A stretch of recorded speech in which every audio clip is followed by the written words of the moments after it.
my name is Shay and welcome to my channel. Today I'll be reviewing Good Trouble Season 3, Episode 10, She's Back. Don't forget to like, comment, and subscribe. Let's get it. The episode starts off with what I'm assuming to be Callie is actually Isabella. I knew for a fact that she was going to be back because what I said when she left in 301 that she left a little too easy, but my feelings towards her have not changed and I'm not happy to see her. It shows flashbacks of her spazzing and throwing something against the mirror, her heated conversation with Mariana, her dancing on Raj, and coming to Gael's room with a bottle of wine. Back to reality, Isabella comes to Gael's room. Mariana and Callie are talking about their big days at work. Mariana says that her team have a pitch for Bold Beauty, and she is still worrying about telling the girls about her relationship with Evan. Callie says that Kathleen is presenting their novel defense argument in court to get a continuance in the murder trial. They both wish each other good luck, and I love the sister moment, as I always do with them too. Callie is in the elevator, and Gael comes in with her. It flashes to Callie and Tony making out in the office, and Callie sees a text from Gael. The text reads, "You up?" and she replies that she is working late and asks Gael if everything's okay. Back to reality, Callie mentions that she texted him, and Gael lies and says that he just went to bed. She asks him if he wanted to talk about something, and Gael replies that he figured everything out. Callie asks Gael about his plans for the day, and Gael says that he is going to quit his internship. Alice comes into the theater and she sees Ruby. It flashes back to Alice telling Ruby that she lied and that she wants to be in a relationship with her, and Ruby replies that they can talk about it. Back to reality, Ruby mentions Alice's text and says again that they should talk about it. Scott tells the group that one of their successful alums is there to watch and mentor them, and he introduces Margaret Cho, and I love her. I remember her from Drop Dead Diva as Terry, and she was hilarious in that show. Margaret tells the group that she can't wait to see what they come up with and tells them to have fun. Derek questions Alice how Margaret is going to feel about her dumb Asian sketch, and Alice looks worried. Gael comes into Yuri's studio and tells him that they need to talk. Yuri gives him a check for $5,000 for his cut on the painting he stole from him. And I'm like, the audacity and the nerve of him. Yuri mentions that how that check is only fair, seeing as how Gael lent a hand when painting the piece. Gael corrects him and checks him and says that he painted the entire piece, which Yuri went off on him about and also didn't give him credit for. Yuri tells Gael that he didn't get credit because it's his name in the corner as to why it got sold. He mentions that there can be more of those checks, along with access to his professional networks and trips. Yuri asks Gael what he wanted to talk about, and Gael says nothing. Mariana and her team are pitching Bold Beauty, and they are doing a real good job. After the pitch is over, they all look confident, and they look over at Jackie's facial expression, and it's unclear as to what she's thinking, and then they all begin to look worried to hear her response. It shows an awesome slow motion scene of Callie, Kathleen, Tony, and Rowan walking into court. There's this funny moment of after they are all in the courtroom walking toward their table, Callie awkwardly hits the divider and tries to play it off. Before Kathleen can present the argument, two deputies come in to arrest her, and she tells them to not worry. She tells Callie to make the argument, and Callie doesn't think that she can do it. Kathleen reassures Callie that she knows the argument and that she can do this. After hearing that Callie is making the argument, and here goes Mark, sending Jamie to go up against her in court. He really does love seeing Callie sweat, but my girl pulled through, and she did not let them intimidate her. Mariana, Claire, Rachel, and Gina come out of the elevator, and they all glance at each other. It flashes back to the pitch meeting, and Jackie tells them that they love the idea. She tells them that they want to fund their app, and back to reality, Mariana and the girls are happy dancing, and it's super cute.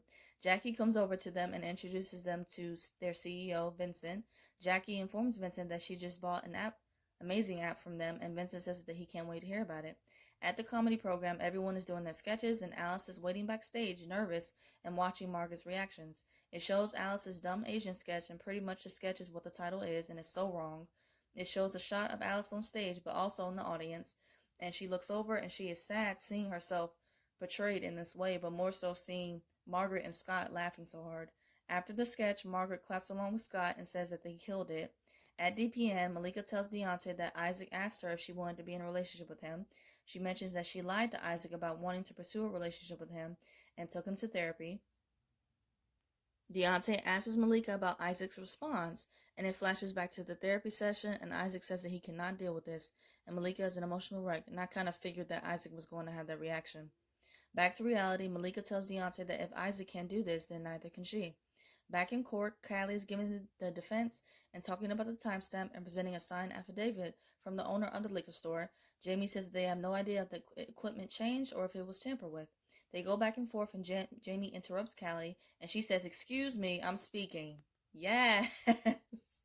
I was so here for this moment. And I just love how she just put him in his place. Like, I'm like, you better put him in his place, Miss Callie Adams Foster. You better do that, girlfriend. Jamie's face literally cracked, and Nicolette's reaction was priceless. She couldn't believe it either. Rowan and Tony's expressions were here for it, and it's just smirking, and I just loved it. The judge decides to grant the request for a continuance for 2 weeks, and then the trial will commence. Matt comes to Davia's classroom and gives her a file with a note reading he wished that he could kiss her right now. They both subtly, in a flirty way, agree to meet up on the premises of school. A cop comes into the classroom saying that Andre is supposed to be in math class. Andre tells the cop that Mr. Tibbet sent him here, and Matt says that he has permission to be in this room. The cops tell Andre that this is his third strike, and Davia refuses to let them take Andre. Matt steps in right beside her, and I love this moment. It was so sweet how Matt supported her and had her back. Callie, Tony, and Rowan leave the courtroom, and Jamie interrupts them. He asks Callie to talk, and Rowan and Tony go ahead. Jamie tells Callie that it wasn't his idea to go up against her, but it was Mark's. Jamie tells Callie that Kathleen is in big trouble, and Callie replies that she is not interested in what he has to say. Davia tells the principal and the cops that Andre didn't cut class and that he was doing what he had been told. She says that he should not be getting a third strike, and the principal blames the teachers for going behind his back and doing an unapproved program. Jordan says that they were trying to show how restorative justice can work in school. Davia says that the students are responding really well to the art, and the principal says that the students need to be focused on the Common Core tests that are coming up because that will determine how much money the school district gets and how resources are allocated. Jordan says that they would like to make this an after-school program, and GAEL says that he will donate his supplies and time. Jordan shows the principal the students' artwork and tells them that they can build up self-esteem rather than tearing it down. The principal says that he will approve the program, and if they don't improve their test scores, he will not be able to keep it. They all thank him, and the principal tells Andre to get to class. They are all celebrating, and I love this moment because they all literally did that. Like, oh, I loved it. Margaret comes over and tells Alice that she was really funny. Alice mentions how she was a huge fan of Margaret's, and she thanks her. She offers that if she would like any advice, that she's here, and Alice asks for her advice on the situation with the comedy program. Margaret tells Alice that her main job is to play the game and get past the gatekeepers. Alice says that if they play the game, does that mean that they are a part of the problem? She asks Margaret if she would be willing to help change things to get to where she is, and Margaret does not look like she wants to do that. Scott interrupts him and invites Margaret on stage. Isaac comes to Malika on the rooftop and he apologizes for leaving therapy. Malika says that she felt like she needed to be honest and says that they can be monogamous. Isaac tells her that he doesn't want to change her for who she is, and that he doesn't want to put her feelings aside to keep him. He says that his only option is to find a way to accept the situation. Alice and the rest of the group are drinking and eating pizza. They all vent and they're all talking about the racist stereotypes and how they are fed up and tired. They all agree to stand up and take their power back. They decide to stand together and demand that they write their own material. Mariana comes over to Evans and he has his place totally decked out in roses and it's very romantic, and he has a dinner for her to celebrate. It's really cute. Mariana thanks him for setting up the pitch meeting, and Evan says that he just wanted to open the door for her. Evan gives Mariana a necklace with her app's initials on them. Mariana tells him that she loves him, and Evan tells her that he loves her too. Mariana and Evan are lying in bed, and Jackie gives her a call and tells her that Vincent passed on their Bold Beauty app. Mariana is stunned and suggests that they can repitch the app to Vincent, and Jackie tells her that he doesn't hear pitches. Evan apologizes to her, and Mariana worries how she will break the news to the girls. After class, Andre thanks Davia for standing up for him and says that they are all happy with the restorative justice program. He says that while they are happy, what they really want is to get the cops out of the school immediately. He asks Davia if she would sign the petition, and Davia tells him that the petition is not the right way to go about this. Andre says that he is tired of being scared and that Davia taught him to stand up, to take a stand for justice. Davia and Andre have really come a long way, and it's just beautiful to watch. It really, really is. Andre leaves and Gael says that he is not selling his soul, and I know that's right. Gael visits Yuri, and Yuri asks for help with a new series of paintings, and Gael tells him that he has been thinking. It flashes back to Davia and Gael talking about Yuri. Davia tells him that Yuri is toxic and thought that he was going to quit his internship. Gael tells her that he was going to quit, but then Yuri gave him a check. They sarcastically cheers to them both selling their souls, and back to reality, inspired by Andre, Gael tells Yuri that watching him sign his name to art pieces that he creates is not his dream. Gael is on his way out the door, and Yuri asks him again about getting Callie's number. Gael tells Yuri that he is not her type, and that is exactly what I said. Yuri asks, what is Callie's type then? And Gael replies, not you. Ah! I literally said the same things. Like when he even asked Gael that, I'm like, dude, you are not her type. Like, you were not. So just stop. Just stop. Callie comes to the office and sees that it's been trashed, and Tony tells her that the FBI ransacked the place. Callie gets a text from Gael asking if they can talk, and Tony asks Callie if everything is okay. It flashes back to Callie and Tony making out, and she tells him that her heart is with someone else.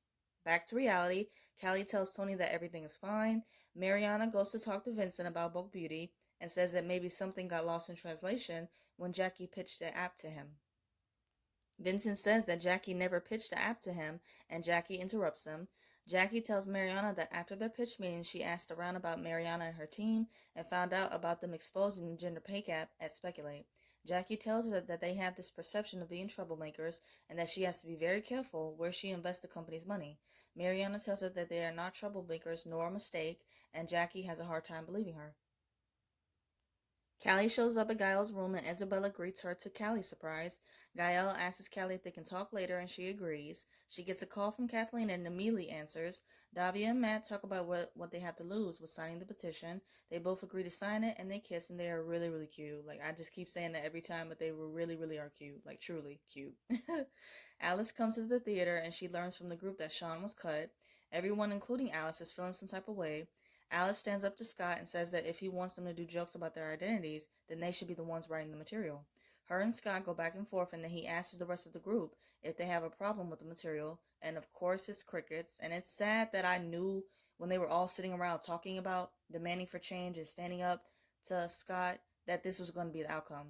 Like, I hate that no one had Alice's back, and just the hypocrisy when they were venting and saying that they're all going to stand together and just all this stuff. And then when that time actually comes, no one wants to say anything in fear of losing their spot and their chance of making it in the industry. So I just hated this moment that no one stood up for her. But Alice went at it alone, and I'm just so proud of her for standing up for herself and fighting for what's right, even if that means going at it alone. So doing the right thing, it always counts. So Scott tells Alex that if she is not happy that she can leave, and that's exactly what she does, and I'm so proud of her. Deontay comes over to Malika by the pool, and she greets him. It flashes back to Malika and Isaac's conversation, and he tells her that he has two choices, either lose Malika or be cool with her seeing Deontay. He tells her that he is not okay with either option, and that he needs time to process everything. He tells her that they need to take a break, and back to reality, Malika kisses Deontay. She's emotional, and Deontay asks her why she's crying. Malika replies that if she hadn't met him, none of this would be happening, and she wouldn't be possibly losing Isaac. She tells Deontay that she loves Isaac and that the only way to prove that to him is to not see him anymore.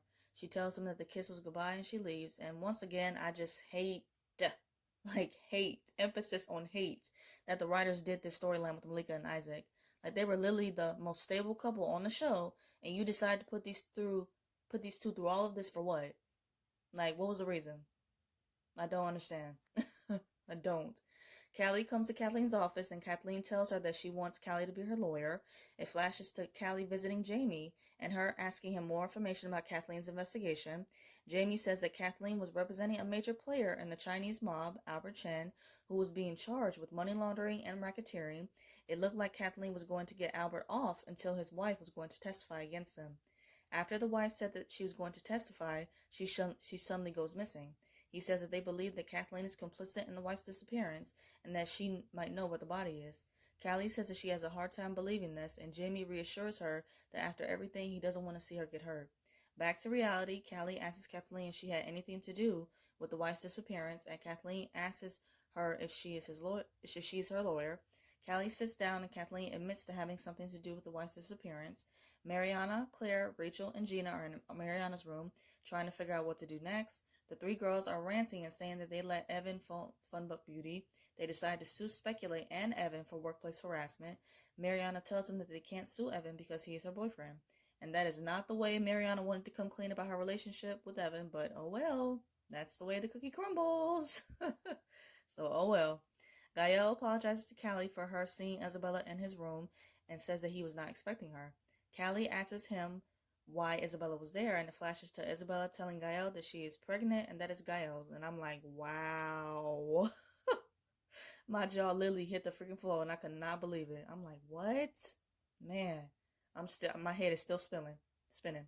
Back to reality, Callie asks Gael what is he going to do, and it flashes to Gael telling Isabella that if the baby is his, he wants to help. Back to reality, Gael tells Callie that he can't let Isabella go through this alone. And you could just see and feel the heartbreak on both of their faces, but especially Callie's. Like, my heart hurt for her so much. Like, man, it makes me sad and a little mad because it seemed like these two were kind of close to finally being together. And with this bombshell now, it definitely puts a damper on things with them, and it makes things extremely more complicated. But I don't know how this is going to play out. Davia is making coffee in the morning, and surprise, our favorite guy, Dennis, is back. As soon as I saw Dennis's figure, I immediately got emotional. Like, I really did. Even though we have still seen him virtually through a screen, I really miss his presence at the coterie and just miss seeing him with Davia. Davia is shocked and asks Dennis why is he here, and Dennis admits to being an idiot. He tells Davia that he didn't need to leave the best thing in his life to find some light.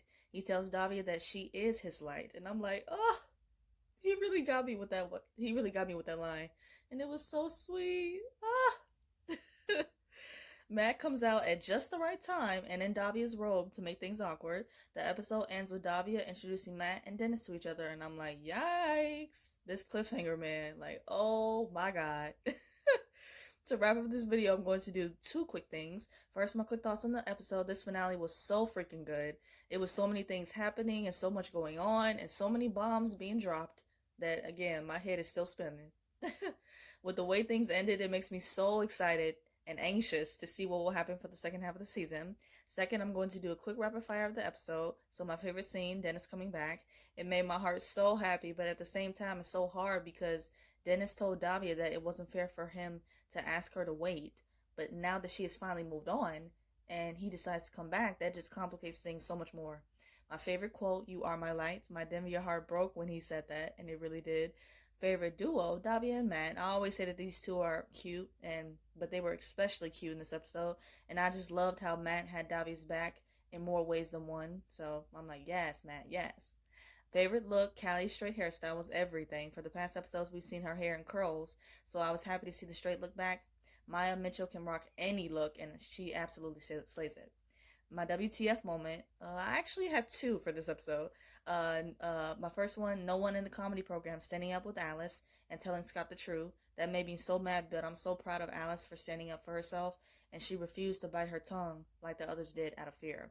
Second WTF moment was Isabella coming back and being pregnant. Like, that just came so out of left field, but the writers, they do what they want to do. So, like I said, I'm definitely anxious to see how all this is going to play out. I hope you guys enjoyed my review of Good Trouble. This was the spring finale, and I'm sad that the show's going to be on hiatus, but happy to get a break from doing reviews every other week. I review other shows like Grownish, Riverdale, All-American, and Legacies, and if those interest you, please check out those videos on my channel and subscribe. Let's keep the conversation going, and let me know your thoughts about this jam-packed and crazy finale in the comments. I hope you guys have a great day, stay safe, and see you guys next week.